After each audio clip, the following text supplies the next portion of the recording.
Okay, dear venerable brother, Dhamma friends, we are going to start the Dhamma sermon. May you give your consent by saying sadhu sadhu. Namo tassa bhagavato arahato samma sambuddhassa. Namo tassa bhagavato arahato samma sambuddhassa. Namo tassa bhagavato arahato samma sambuddhassa. Venerable brother, Dhamma friends. So actually last month we have completed discussing Mahapunnama Sutta, which is fairly onto the aggregates, talking about 5 aggregates and giving detailed explanations about 5 aggregates. So this time I got a request to talk about another sutta, which is more into the some deeper qualities of the Buddha, profound qualities of the Buddha, and that has a fair emphasis on the emptiness. So actually there are certain qualities of the Buddha is emphasized. The qualities of the Buddha also includes his understanding about the emptiness. So that part actually is more relevant to us as practitioners, because we too want to have a deep understanding of emptiness. So we are trying to dwelling in the emptiness. We can simply say abide by emptiness. All these different terminologies are there. And what is emptiness, where emptiness, and all these different questions are also there. So with taking some time to discuss this sutta, we explore certain aspects of the Buddha himself and certain deep qualities of the Buddha as well. Now it is called Kalakarama Sutta, which is a short sutta available in the Anguttara Nikaya, the numerical discourses of the Buddha. Even though it appears like a short sutta, it's a very, very deep sutta. Very difficult to understand also, and giving a fairly concise description about certain qualities. And according to the commentary, the qualities are divided into 5 components, or 5 areas, talking about the Buddha's Sarvajñata Jnana, what we call as the omniscient knowledge, and then his Shinashrava qualities, that means all the asavas are abandoned, all the fetters are abandoned, and then about the Satya, his truthfulness, and then about the Sunyata, about that emptiness, ultimately about the qualities of the Thadi, that means his stability of his mind, we can say, maintaining a fair stability of the mind.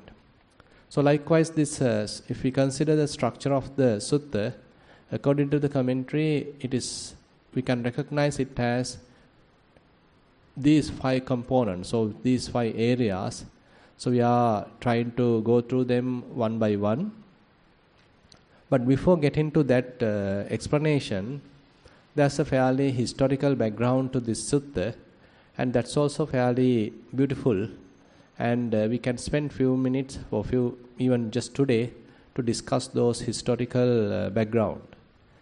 So how this Kalakarama Sutta was delivered is also a beautiful story. Probably you know that the Buddha's chief lay disciple, who is he? Anathapindika. Anathapindika is the chief lay disciple, and he has a daughter called Chula Subhadra.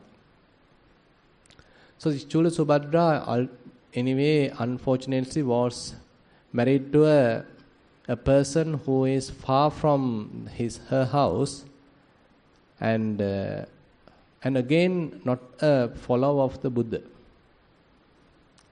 So there are certain customs, and there seems to be a kind of a promise between Anathapindika and this another merchant, and they had an agreement, okay, once our children are grown, okay, we'll allow them to marry each other. So we have this kind of an agreement. So Chula Subhadra, being a devoted Buddhist from her childhood, and she was attained the first sainthood, that is, she is a stream winner.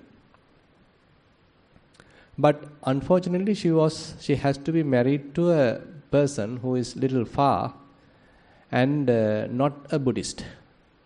Now, before she leaves, she come to the Buddha and kind of make a pledge. Bhante, I have to face this situation. I am now married to this so-called person, but they are not following your teaching. And in case I need your help, please consider my request. So this kind of a pre-arrangement, pre-discussion has happened before she leaves the city, Shravasti. And now she has gone to that place. And so they are the person she is married is called Kalaka, and actually his father-in-law is called Kalaka, and this Kalaka is now asking after she got married and once they have the occasion, the festival, so he invited the naked ascetics to his house to offer dana. And once they arrive, he invites this Chulasubhadra also, mentioning, okay, the noble people have arrived, so please come and offer dana to them. And by hearing that wordings, she was quite happy, hearing that they are noble people, that she's invited now. And she go there and saw naked people. And she was so embarrassed to see that, and she ran away. And little making a comment which is somewhat disparaging to them, kind of belittling them, condemning them, and she went away. And then those people were quite unhappy, and not only unhappy, they were quite angry about this situation. And so they made a comment, okay, aren't there any other girls in this city for your son to marry? Why have you taken this kind of a poor, a kind of a misbehaving girl as your daughter-in-law? So kind of a comment was made, and this Kalaka also not happy about how the very first day she behaved once she come to the house. Now this fellow go and ask kind of an explanation from this Chulasubhadra. You can imagine the situation. Now say you are going married to a new area, say under new place, and everything is new, and you are supposed to behave in a way that you are being sort of accepted there, and you are being well treated there, and you are very much like you have to adhere to them and you have to agree with them, and all that typical norms are there. But now she has gone against all that. She completely condemned who has come here and what she has to see, and basically going against the tradition, very much like. So they were maintaining that tradition for a long time, but this new girl, this daughter-in-law, has completely going against that. While all that respected people were there, they were invited there, and she behaved in a unacceptable manner. Now this Kalaka was quite unhappy about her situation, and so now he is asking various questions. Why did you behave like this? And then she is telling, okay, my noble people are completely different from them. And then he is asking, can you explain about your noble people? And so she is explaining them their behavior using various verses. Let me give just a simple single verse here. Santindriya santamana santa teja gunamagga santita okkita chakku mita bahani tadisa samana mama. So she is known to the monks, and particularly the arahants, and their behavior is something she is now trying to explain to this father-in-law. Santindriya. So their behavior is fairly calm, peaceful. The faculties are very peaceful. Santindriya. Santamana. Not only that, their minds are also quite peaceful, sublime. Santa Teja.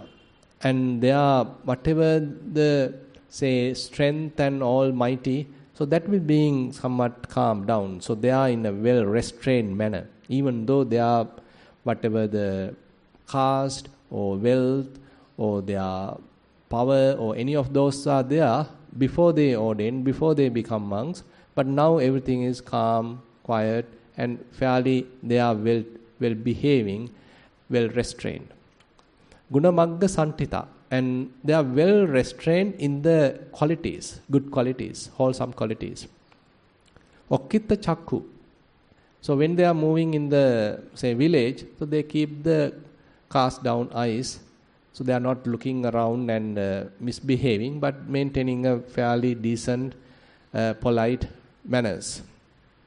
Okkitta Chakku. Mita Bahani.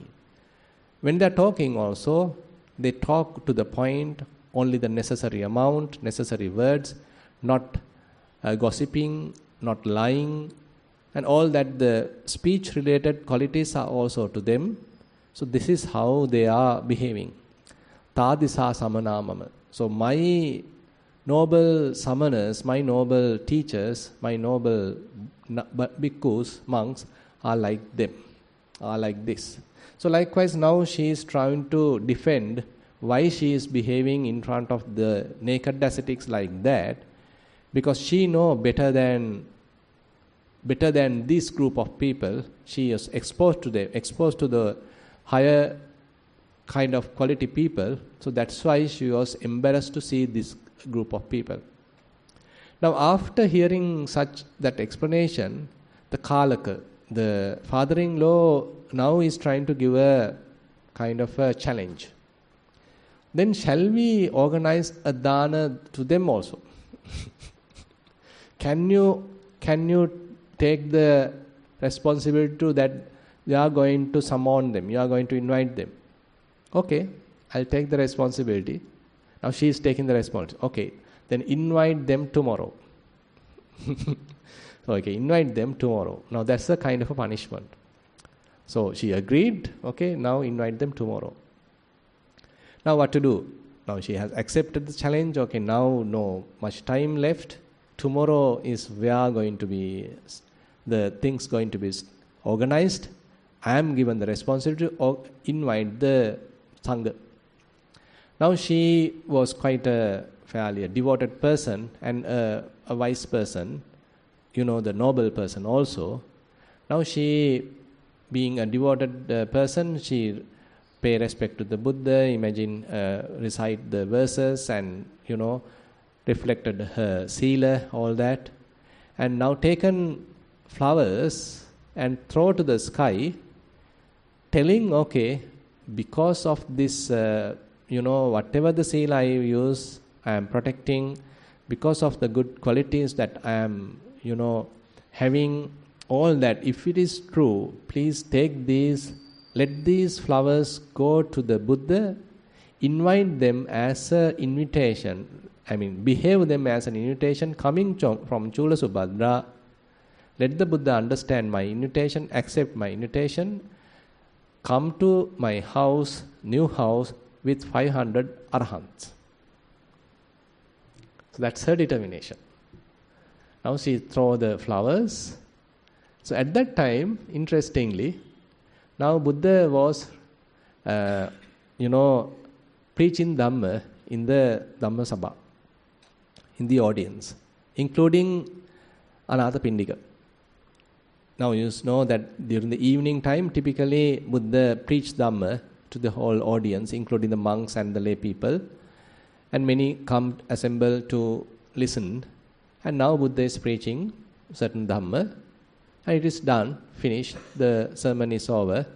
Now as usual, Anathapindika come forward, make a request. Bhante, tomorrow the dana is ready at my house. Please come to my house, including all your Sangha members.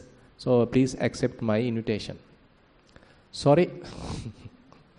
You see, I already got an invitation. From where? I didn't find any person who made an invitation. You see these flowers, so they are coming from your daughter. Really? So this father, Anathapindika, was quite surprised. Now she is very far away and she has gone to a far away place and she didn't come here, but somehow the flowers are there as a kind of a curtain in front of the Buddha or on top of the Buddha and giving a kind of a beautiful sight.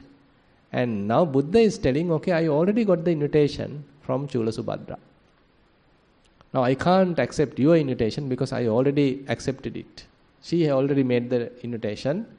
So I have to participate tomorrow to their house. Okay, then another Pindika also understood the situation. Okay, Bhante, excellent.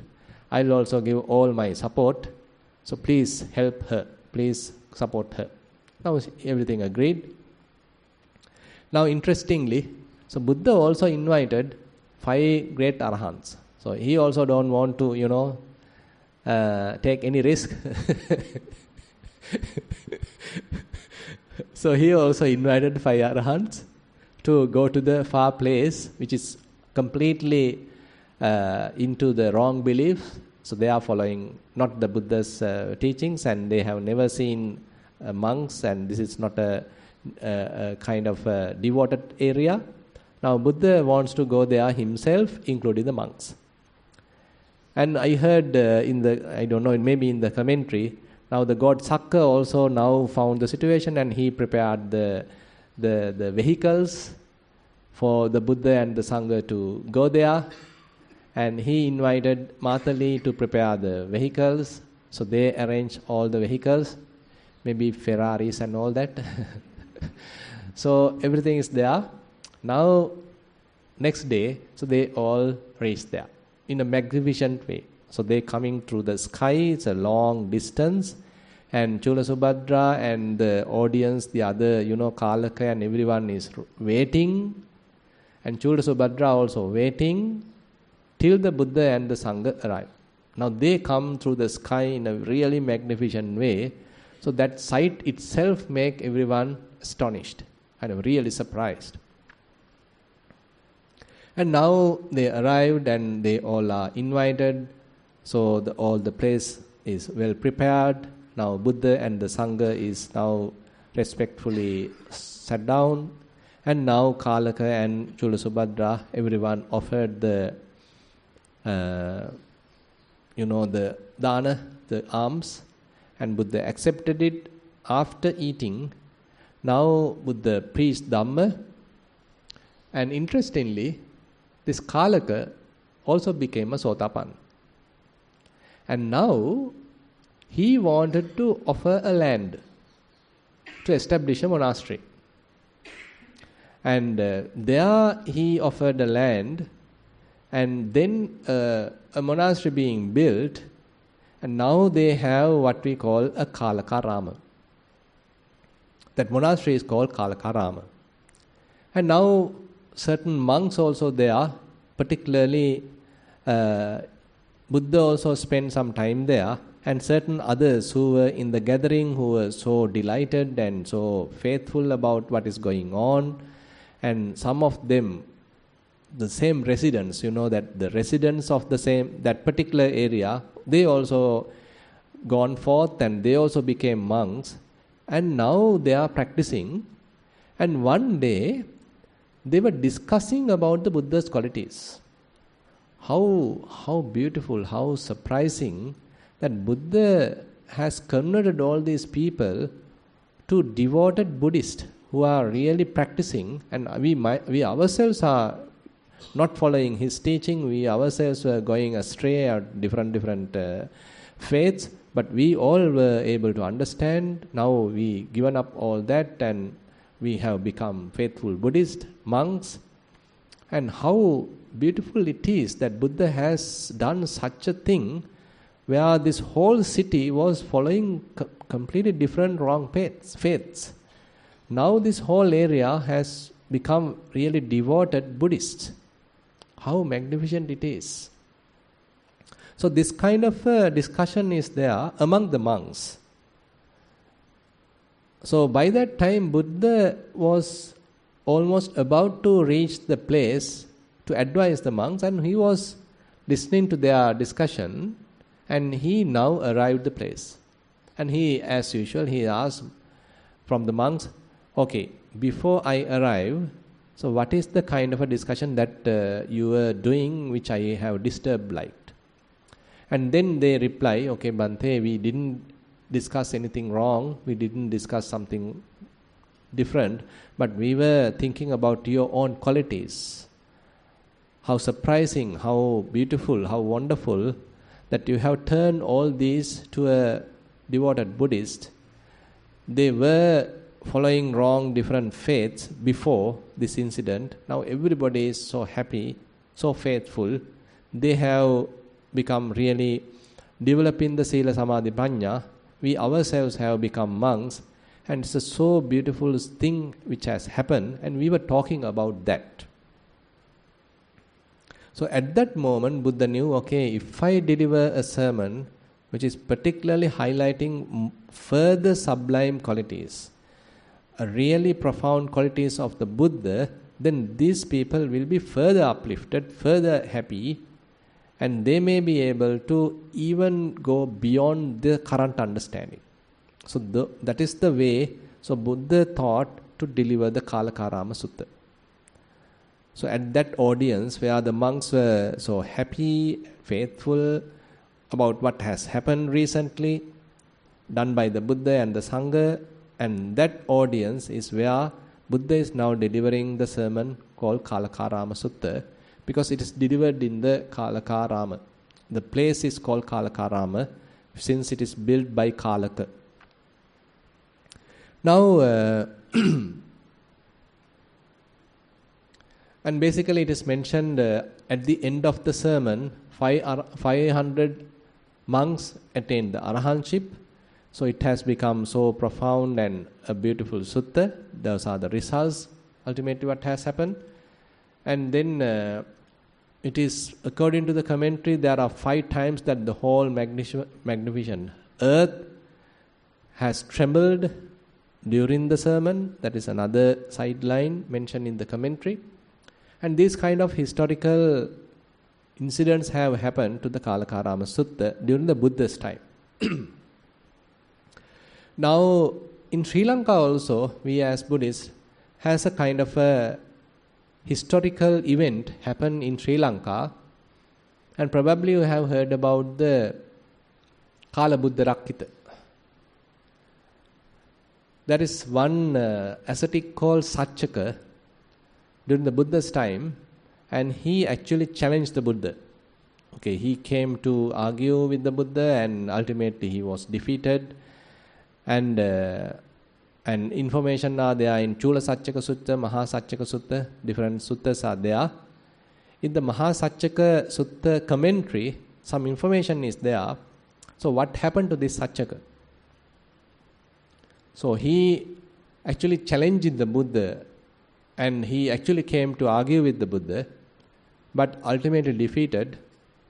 But he didn't really become a monk or really a faithful devotee of the Buddha.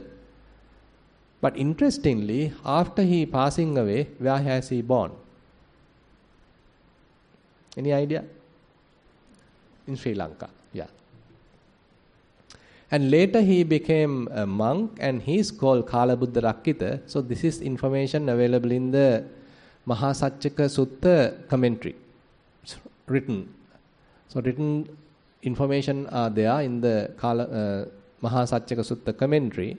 So according to the commentaries, that Satchaka is the now monk Kalabuddha Rakkita. Kalabuddha Rakkita. So during King Saddhatissa's time, you know, the King Dutukamanu's brother, Saddhatissa. Maybe in between he might have gone to some other place, maybe heavenly realm or somewhere.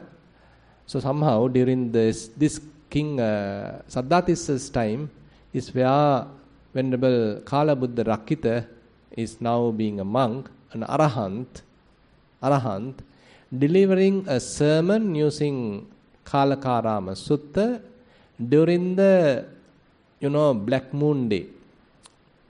We have the full moon day and the, the Amavaka, no moon day. And at a particular place called Chetiya Pabbata, and again there's a that particular place is called Kalu Timbirigaha. What's that?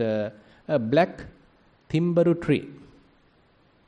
So talking about black, Kala Buddha Rakkita, and on the Kalakarama Sutta, that's also Kala, and then the black night, the complete dark night, and Kalu Timbirigaha, that's a black timbaru tree.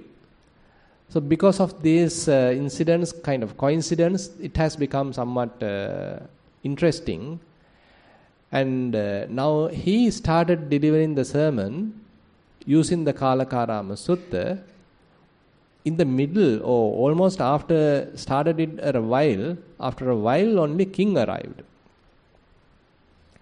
It seems like when an Arahant is delivering a sutta or a teaching, so people get to know and they have assembled and they have prepared a nice gathering, and somehow the news has gone to the king, and he's really a faithful king. Probably you have heard about the king Saddhatissa. He's particularly really a faithful king. And there are various other stories also about him. And King Dutukamanu is quite familiar and quite known to all of us. And his brother Saddhatissa is also a known character, very devoted king. And he got the news, but when he arrived, the sermon has already started. But he didn't want to go in front and disturb the audience and find his seat and, well seated. So what did he do? He just stand at the back, listen to the whole sermon without disturbing the audience or without disturbing the monk. So he simply stand at the back and he listened to the whole discourse. And he was so happy after hearing the whole sermon. And at the end of the sermon, loudly he says sadhu sadhu. Very loudly he said sadhu sadhu. And that is being heard by everyone, and they knew, oh my goodness, king also was there in the audience. And now only this Venerable Kala Buddha Rakkita also noticed, and he inquired, okay, great king, when did you arrive?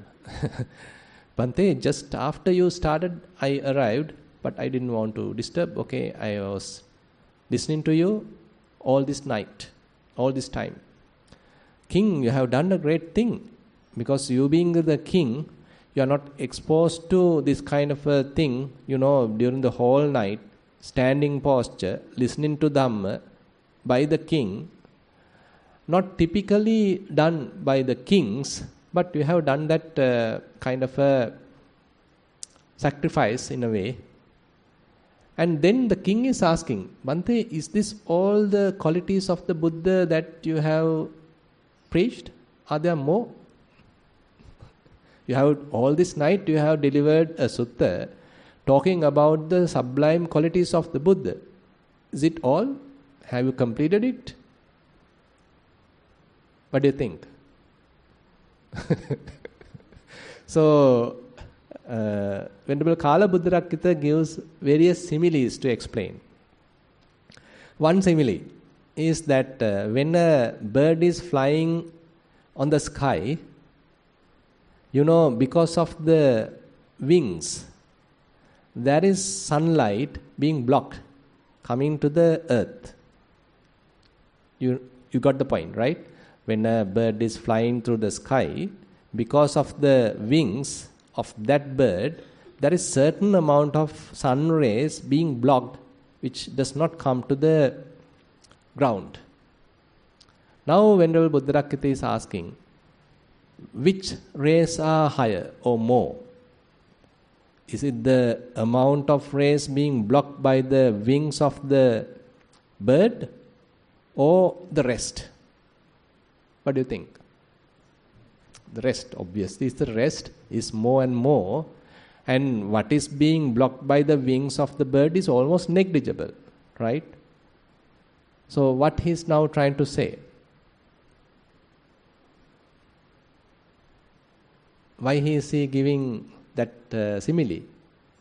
So what I have preached all this night as the Buddha's qualities is very similar to the amount being blocked by the wings of this bird, but all the other rays coming to the earth from the sun, which is not covered, is what I haven't mentioned, I haven't preached. So you can imagine, in a way, what a kind of a wise simile he is talking, and again kind of an aesthetic simile that he is giving.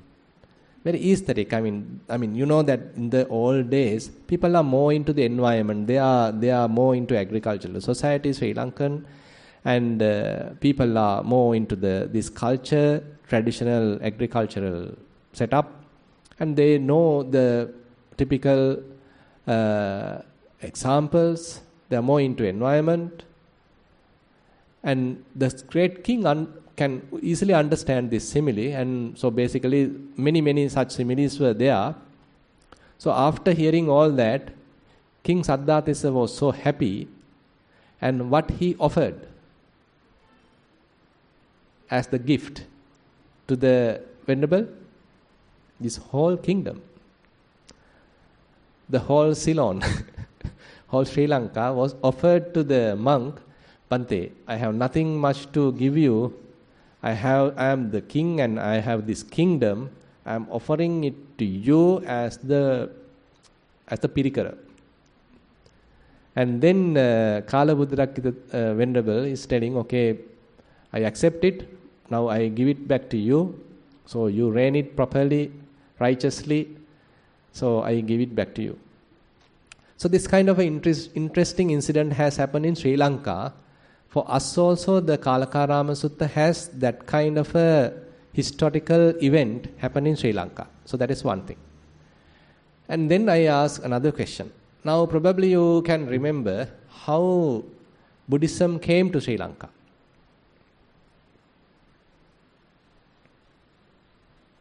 Now during the Buddha's time, it didn't really establish in Sri Lanka. So then Buddha passed away, and then great King Asoka was born in India. And what happened next? So he started sending missionaries to various countries. Then Arahat Mahinda came here, and you know that he delivered the sermon using which sutta? Which sutta?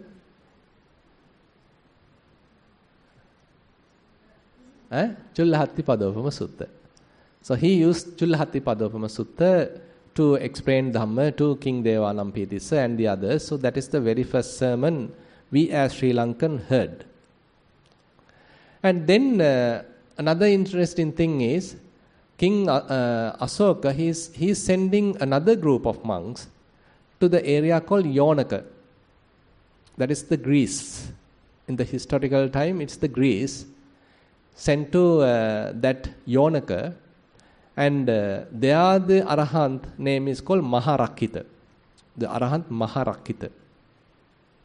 Here, Venerable Arahant Mahinda, there the Venerable Maharakkita is sent to Yonaka Padesa, the Greece. And the Greece people, they are more into philosophy. Greeks are more into philosophy and more into, that philosophical thinking, analytical thinking. They are more into wisdom side. So after Venerable Maharakkita approached there, what is the kind of sutta that he used to deliver the Dhamma? Any guesses? Any guesses? He used the Kalakarama Sutta. He used Kalakarama Sutta to preach Dhamma to the people of Yonaka, Greekers. And it is reported now in the, there are Asoka's, that wall scriptures, the stone scriptures. There are many such scriptures are there. On the 13th scripture, he mentioned that he is sending Venerable Maharakita to Yonaka. So that is the Ptolemy's kingdom. So Ptolemy was there at that time in that area, and he was sending Maharakita to that area. So that is one written evidence in the Asoka inscriptures. Same thing recorded in Sri Lanka in the Mahavansa. So the Mahavansa has many chapters. The 12th chapter is about this spreading of the Dhamma to various countries by King Asoka. So details are there explaining who is sent to which area. So the Mahavansa also records Venerable Maharakita is sent to Yonaka. Two evidences. In Mahavansa in Sri Lanka it is written. There in the King Asoka's inscriptures are written, Maharakita was sent to Yonaka. So that is one thing. And then, Venerable Maharakita went there and he delivered the sermon using the Kalakarama Sutta. Many heard it. And according to the records, 37,000 people have understood the Dhamma, maybe became devoted Buddhists or became Sotapannas or something. So 37,000 gathering was there, according to these details. But anyway, with time, so many others started following. Nowadays Turkey, they were completely Buddhist. And Alexandria was the area during those times that is fairly Buddhist. But with time, things have changed. We know that, right? Things have changed. And Buddhism being slowly diminished, reduced, demolished almost like. And then various other religions came forward.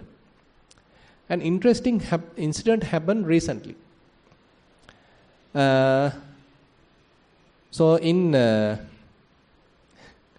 Recently in 2023, a kind of finding has happened.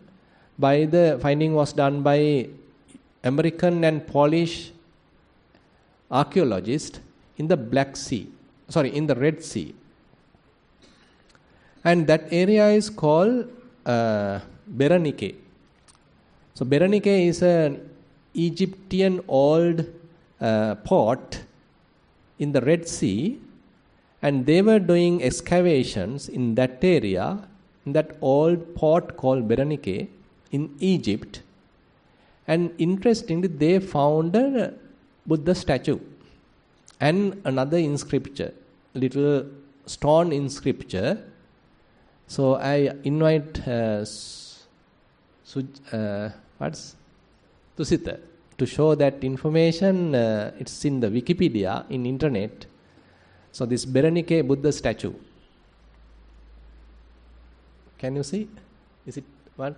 So this Buddha statue is very interesting one. So they have done, this American and Polish scientists, the excavators, archaeologists.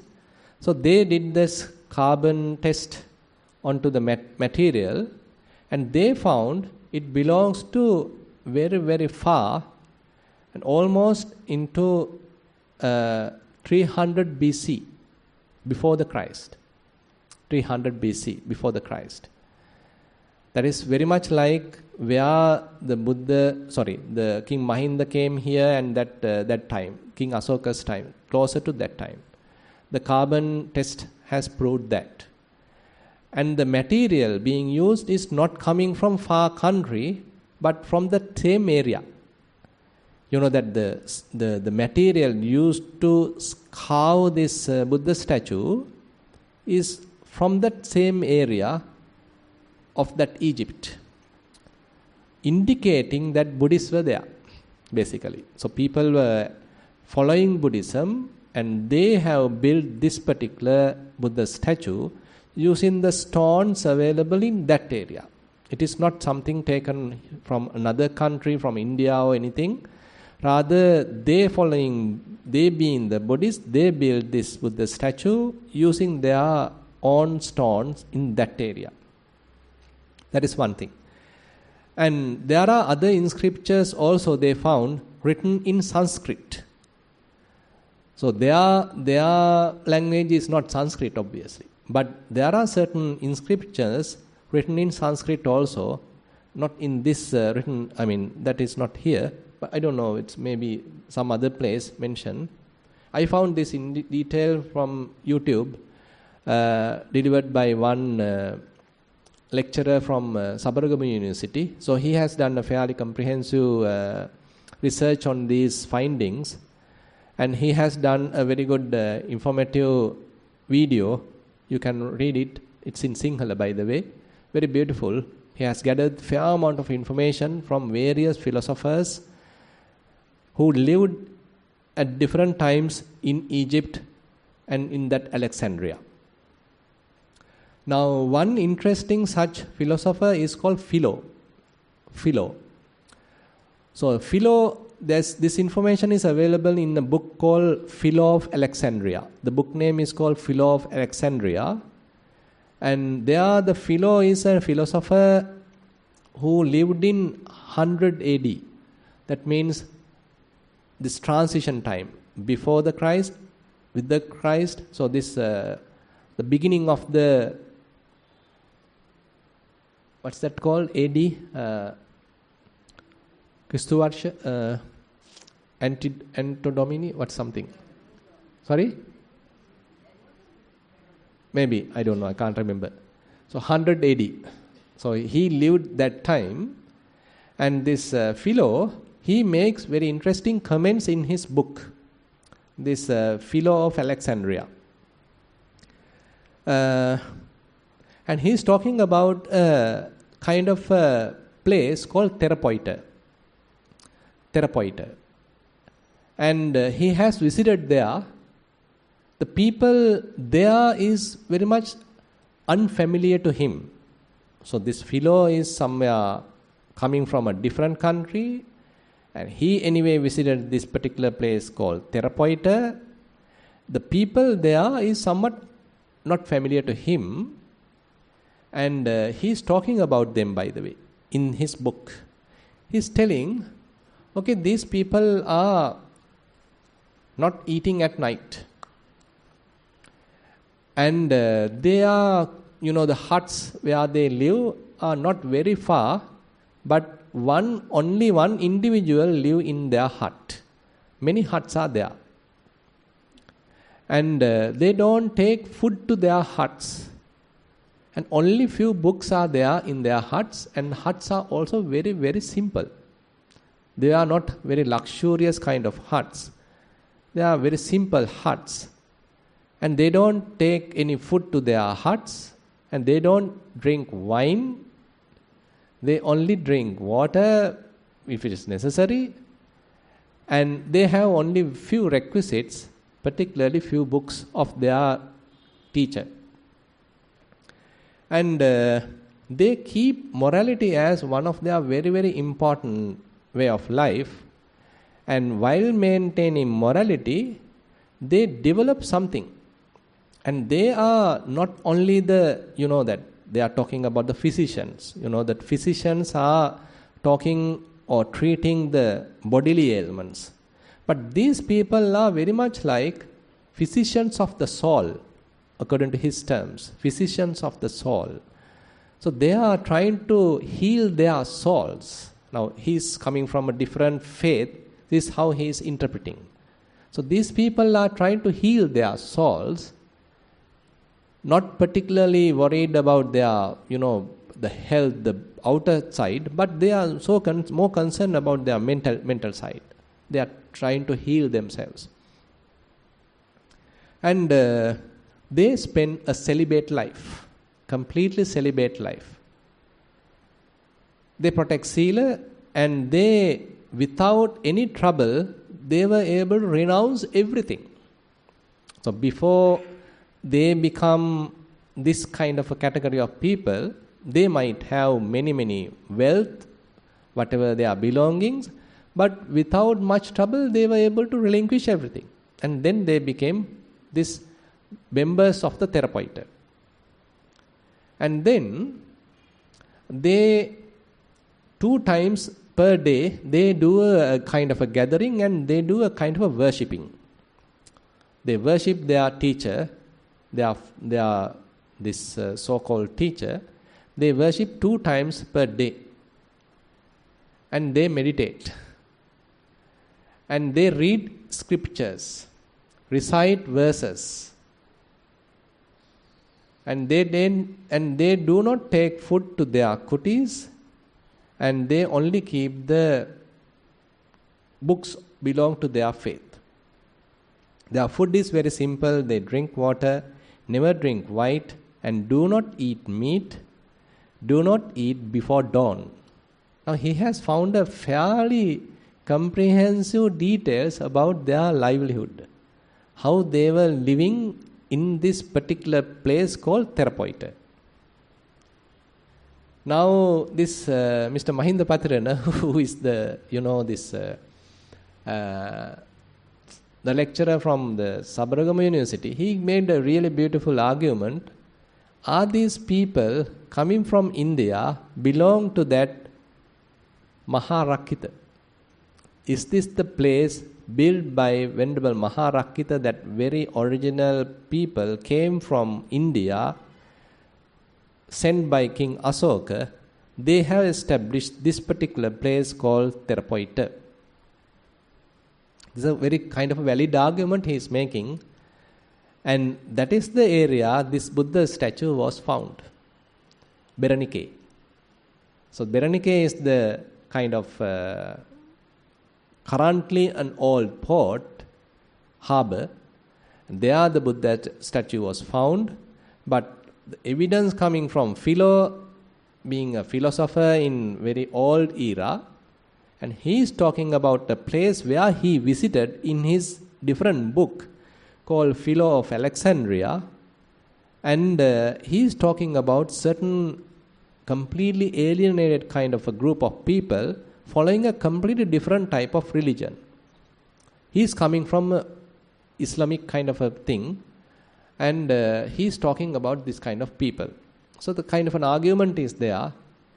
So are they telling each other, is this Therapoita has any relation to Theravada, Thera, therapy? All these are coming from some roots coming from the Thera, therapy, Theravada, Therapoita, Therapoitas, and many few things are there. So these are very interesting historical evidences that how the Buddha's teaching was taken to that Ionaka area, the Greece, and how that area has started following the Buddhist teaching. They start practicing, and then slowly other religions came forward. Strategically, systematically, the Buddhists were taken out. Buddhism has almost like disappeared, and now various other religions are there. But anyway, time to time, some historical evidence still popping up due to archaeology.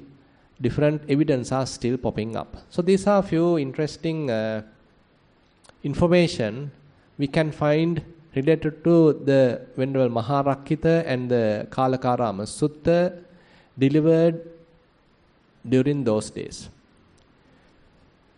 Now,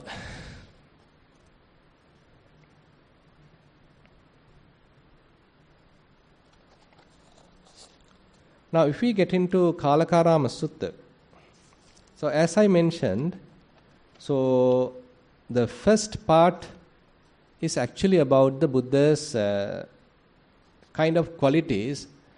Those are fairly profound qualities. So the first one is actually talking about Yam bhikkhave sadevakassa lokassa samarakassa sabrahmakassa sassamana brahmaniya pajaya sadeva manussaya Dittang sutam mutang viññātam pattam pariyesitam anuvicharitam manasa tamahang jānāmi. Anuvicharitam manasa tamahang abbaññāsing anuvicharitam manasa tan tathāgatassa viditang. A kind of a explanation that whatever any person, any kind of a, maybe a Brahma, maybe a Mara, maybe an ascetic, any kind of heavenly being, whatever he is trying to comprehend. The tongue, that means what he has seen, sutang, what he has heard, mutang, what he have experienced through his nose, tongue, body, viññātang, what he has cognized through his mind, pattang, means known by his own mind, realized by his mind, pattang, pariyesitang, kind of explored through his mind, anuvicharitam manasa, that means further and further contemplated through mind, tamahang janami, I know that. So he is giving a fairly comprehensive area, not just say that I know everything. He is giving a very beautiful explanation about how people get to know things. And different kinds of people. Yambikave sadevakassa lokassa. So this whole world with the gods, the celestial beings, sadevakassa lokassa. Samarakassa, including the Maras. Sabrahmakassa, means including the Brahmas.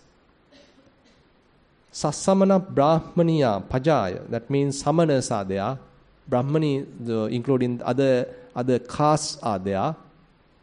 Pajaya, typical folk is there. Sadeva Manusaya, gods and the humans, everybody.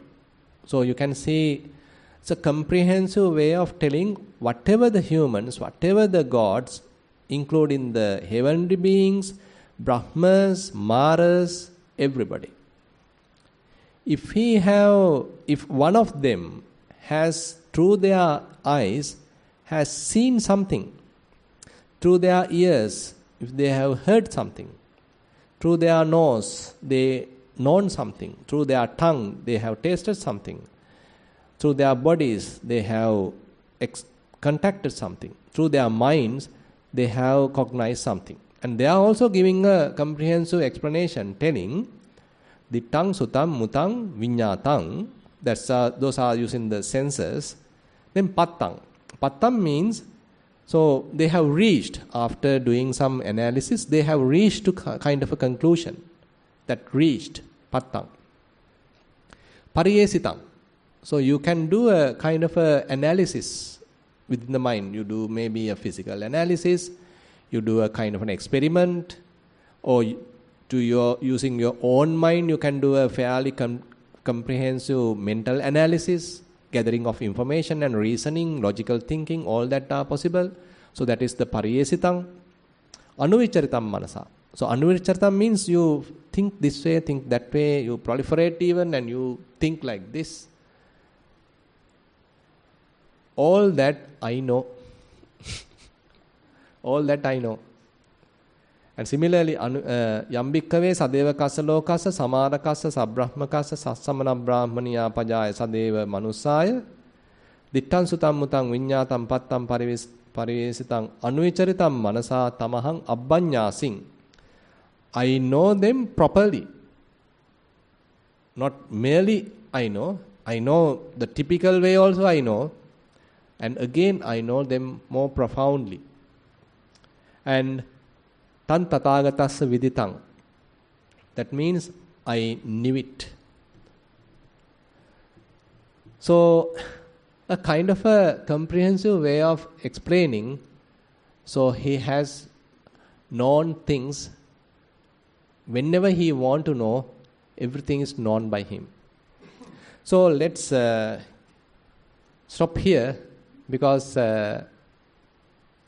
I like to give a kind of an explanation how we typically think, how we typically know, and how the typical worldly beings would know using their eyes, ears, nose, tongue, body, mind, and that we better give us some kind of an analysis, then only we can say, okay, this is how we know. And then we can talk about how the people who are in the training, you mean the Sekas, Sekapuggalas, the nobles, how they know. And then we can talk about how the Buddhas and the Arahants, how they know. So like that we can give a kind of an analysis of this knowledge, the information gathering, the knowledge, the comprehension, all that we can give some explanation about various suttas. I like to spend some time on that matter. Then only we can start appreciating why Buddha is talking like this, at what different levels he understands things. So he can know how a mundane person would know. He can know how a Sekapuggala, that means a trainee would know. And he can know how an Arahant also would know. So we will discuss further that tomorrow. And with that note, I like to conclude today's Dhamma sermon. And we will see tomorrow more into the details about this information. Thank you very much for attentive listening. Okay, that's a little sharing of merits. The lunch dana, there's a purpose of the lunch dana to share merits with everyone who supported us from the start of our sansaric journey up to this very moment.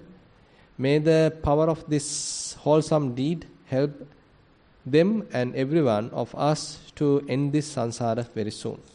This is a kind of a note, a sharing of merits given by the donors of the lunch dana today. And today we have spent fair amount of time discussing the Dhamma, listening to Dhamma, practicing Dhamma, and helping the Sangha. So many different ways that we were able to accumulate some merits. So we share these merits with the celestial beings, all our past away relatives, and whoever in need of merits. And we wish these merits help us also to attain path fruition Nibbana. So I invite Venerable Dhamma Alankara to conduct the traditional sharing of merits.